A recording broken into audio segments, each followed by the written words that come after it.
Sunday story.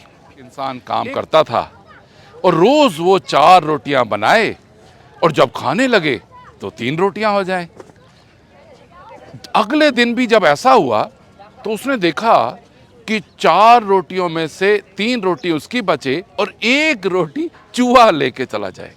तो उसने चूहे को पकड़ लिया और चूहे से कहा कि रोटी बनाता हूं मैं और ले जाते हो आप। तो कह रहा कि दाने दाने पे लिखा है खाने वाले का नाम। और कोई समस्या है? उसने कहा समस्या तो है, खाना मैं बनाता हूं, 4 रोटी मैं बनाता हूं, तुम 1 रोटी लेके चले जाते हो, ऐसा क्यों? उसने कहा अगर कोई समस्या है तो बुद्धा से पूछ लो जाके, वो समाधान कर देंगे। तो ये इसने सोचा कि अच्छा ऐसी बात है तो मैं निकलता हूं।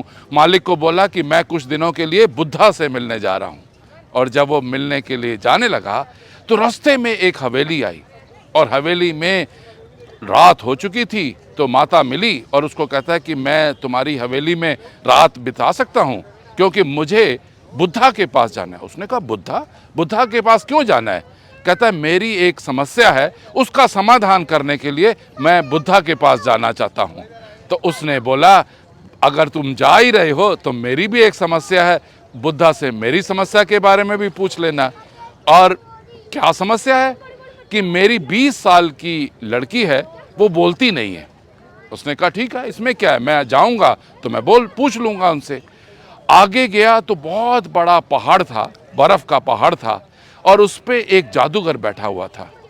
तो उसने सोचा कि जादूगर को बोलता हूं कि इस पहाड़ को किसी तरीके से मुझे पार करा दे। तो जादूगर से उसने हाथ जोड़ के कहा कि मुझे इस पहाड़ के बाहर पार करा दो।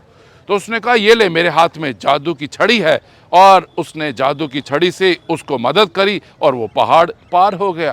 तो उसने पूछा जा कहाँ रहा है? उसने कहा मैं तो जा रहा हूँ बुद्धा के पास कि मेरी एक समस्या है उसका समाधान करने। तो जादूगर बोला कि मेरी भी एक समस्या है, तो वो भी बुद्धा से पूछ लोगे? उसने कहा क्यों नहीं। कहता 1000 साल से मैं यहीं बैठा हूं और मैं कोशिश करता हूं कि स्वर्ग पहुंच जाऊं, पर मैं स्वर्ग में पहुंच नहीं पा रहा हूं। तो उसने कहा कि ये क्या समस्या है, ये तो मैं बुद्धा से पूछ ही लूंगा। और थोड़ी देर में आगे गया तो नदी थी और नदी पे कछुआ नजर आया बहुत बड़ा। तो उसने ये कहा कि इस नदी के पार करा दोगे मुझे? उसने कहा पार तो करा दूंगा, पर जा कहाँ रहे हो? उसने कहा मैं जा रहा हूं बुद्धा के से मिलने। उसने कहा क्यों? कहता मेरी एक कोई समस्या है उसका समाधान करने।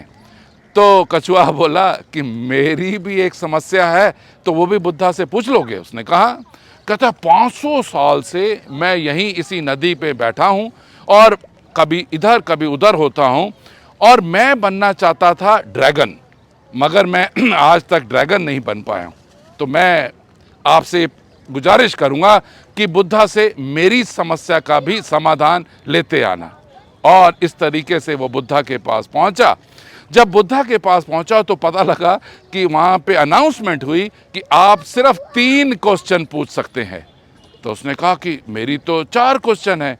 तो उसने कहा छोड़ो, मैं अपनी समस्या को छोड़ता हूं, बाकी तीनों का, कछुए का भी, जादूगर का भी और उस बूढ़ी माता का भी बारे में, समस्या के बारे में पूछ लूंगा। और उसने सबसे पहले पूछा कि कछुआ का 500 साल से वहीं है, तो उसने ड्रैगन बनना है तो क्या उसका उपाय है? बुद्धा जी बोले उनको बोलो कि अपने ऊपर जो कवच है वो उतार दे तो वो ड्रैगन बन जाएंगे। और जादूगर को बोलो कि जो उसके हाथ में जो पावर की छड़ी है वो छोड़ दे तो वो एक स्वर्ग में पहुंच जाएंगे। और माता को बोलो कि उसकी लड़की जो 20 साल से नहीं बोलती उसकी शादी कर दे तो वो भी बोलना शुरू कर देगी। तो उसने कहा ये तो बहुत अच्छा समाधान बताया। जब वापस चला तो कछुए को कहा कि तुम अपना ये कवर उतार दो तो तुम डेफिनेटली तुम ड्रैगन बन जाओगे। तो उसने जैसे ही वो कवर उतारा तो अंदर मोती ही मोती भरे हुए थे और वो उसने मोती उस व्यक्ति को दे दिए और वो रातों रात इतना अमीर हो गया। जब जादूगर के पास पहुंचा तो जादूगर को बोला कि ये छड़ी ये तुम रख लो और अगर मैं स्वर्ग पहुंच सकता हूं तो क्यों ना। और उसने वो जैसे ही पावर की छड़ी दी तो वो स्वर्ग पहुंच गया और ये इंसान बहुत खुश हुआ कि मेरे पास अब पैसा भी आ गया, मेरे पास अब पावर भी आ गई। और जब वो हवेली में पहुंचा तो माता को बोला कि मैं तुम्हारी समस्या का समाधान ढूंढ लाया हूं। बुद्धा ने मुझे कहा कि तुम अपनी बेटी जो बोलती नहीं है उसका विवाह करा दो। तो उसने कहा मेरे पास ऐसा विवाह योग्य कौन हो सकता है जिसके पास पैसा भी है, जिसके पास पावर भी है और जो इतना अच्छा और बुद्धा से भी मिला हुआ है, तो मैं तो तुम्हारे से उसकी शादी कराने को तैयार हूं। तो और वो तीनों के तीनों बहुत समस्या से अपने समाधान हुआ। What is the moral of the story? Moral of the story is अपनी खुशी को छोड़ के दूसरों की खुशी अगर बढ़ाते चले जाओगे, अपनी खुशी तो बढ़ती ही जाएगी। Thank you very much. God bless you all. Happy Sunday.